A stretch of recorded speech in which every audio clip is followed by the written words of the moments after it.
শুক্রবার ছুটির দিন পেলেই কিন্তু আমরা বাসা থেকে একটু ঘোরার জন্য মন চায় বা ঘুরে আসতে ভালো লাগে। সেই চিন্তা করেই শুক্রবারে আজকে বের হয়েছিলাম, কিন্তু এরকম ভাবে বাজে একটা দিন যাবে কল্পনাও করতে পারিনি। আসসালামু আলাইকুম, স্বাগতম কনক সুমন ব্লগসে নতুন আরেকটি ভিডিও নিয়ে চলে এসেছি। ছোট্ট একটা ভিডিও শেয়ার করছি এবং জানি না আপনাদের কাছে কতটুকু ভালো লাগবে, তবে আজকে আমি ভালো লাগা খারাপ লাগা সবকিছুই এই ভিডিওতে শেয়ার করার চেষ্টা করব। এই তো দুপুরবেলা খাওয়া দাওয়ার পর রেস্ট নিয়ে বিকালবেলা বের হয়েছিলাম বাসার কাছেই দিয়াবাড়ি। তো যাওয়ার পথে এই গাছ ফুলগুলো দেখতেছিলাম, এগুলোকে ডেইজি ফুল বলে। তারপরে এই তো দিয়াবাড়ি তো ডিওসেস হয়ে আর কি যাওয়া লাগে। এই তো সুন্দর একটা আবহাওয়া ছিল আজকে বিকালটা, খুবই ভালো লাগতেছিল দেখতে।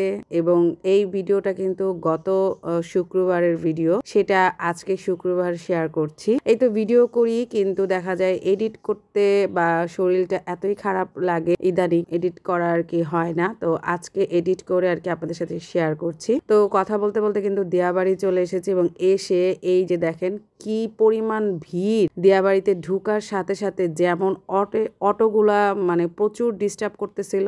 হুন্ডা চালাতে আমার বরের তো প্রচুর সমস্যা ছিল, পাশাপাশি জায়গায় জায়গায় প্রচুর মানুষ। এই তো আগে দেখা যেত কোথাও শুক্রবারে বা ছুটির দিন বের হলে একটু হলেও নিরিবিলি পাওয়া যেত, কিন্তু এখন মনে হচ্ছে শুক্রবারে বের হওয়াটা এখন প্রয়োজন ছাড়া বের হওয়া যাবে না, এরকম মনে হচ্ছে।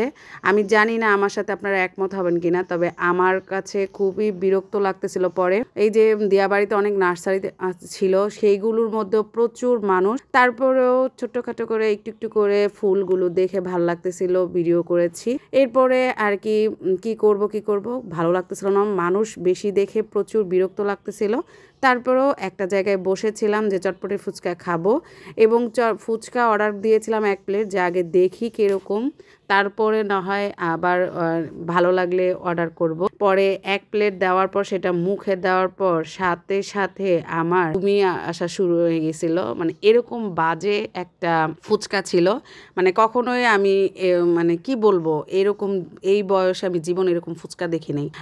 টকটা এত বাজে, একদম মিষ্টি দিয়ে স্যাগারেন দিয়ে এত বাজে করে রাখছে। তো তারপর বরকে বললাম যে না, এখানে আমি আর বেশিক্ষণ থাকবো না, চলো আমরা ডিওচেসের এখানে একটা ফুচকা খাই, ওখানে চলে যাব। এবং আমাদের এই তো ঘোরাঘুরি করতে করতে প্রায় সন্ধ্যা হয়ে যাচ্ছিল কি, আমরা পরে আমাদের বাসার কাছেই ফুচকা পরিচিত যে মামা, তার কাছে যাবো আর কি ডিসিশন নিয়েছি। পরেই তো হালকা পাতলা করে আপনাদের জন্য ভিডিও করতেছিলাম। জানি না আজকে কি বলছি, কারণ আমার প্রচুর বিরক্ত লাগতেছিল।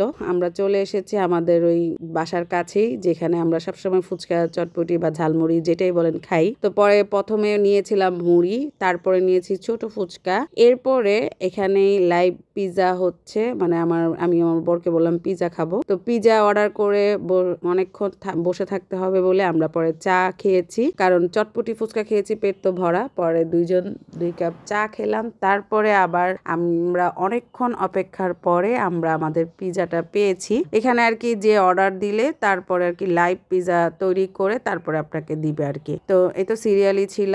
তারপরে এই তো পিজা নিয়ে বাসায় চলে এসেছি, আমরা আর ওখানে বসে খাইনি, কারণ এমনি অনেক রাত হয়ে গিয়েছিল।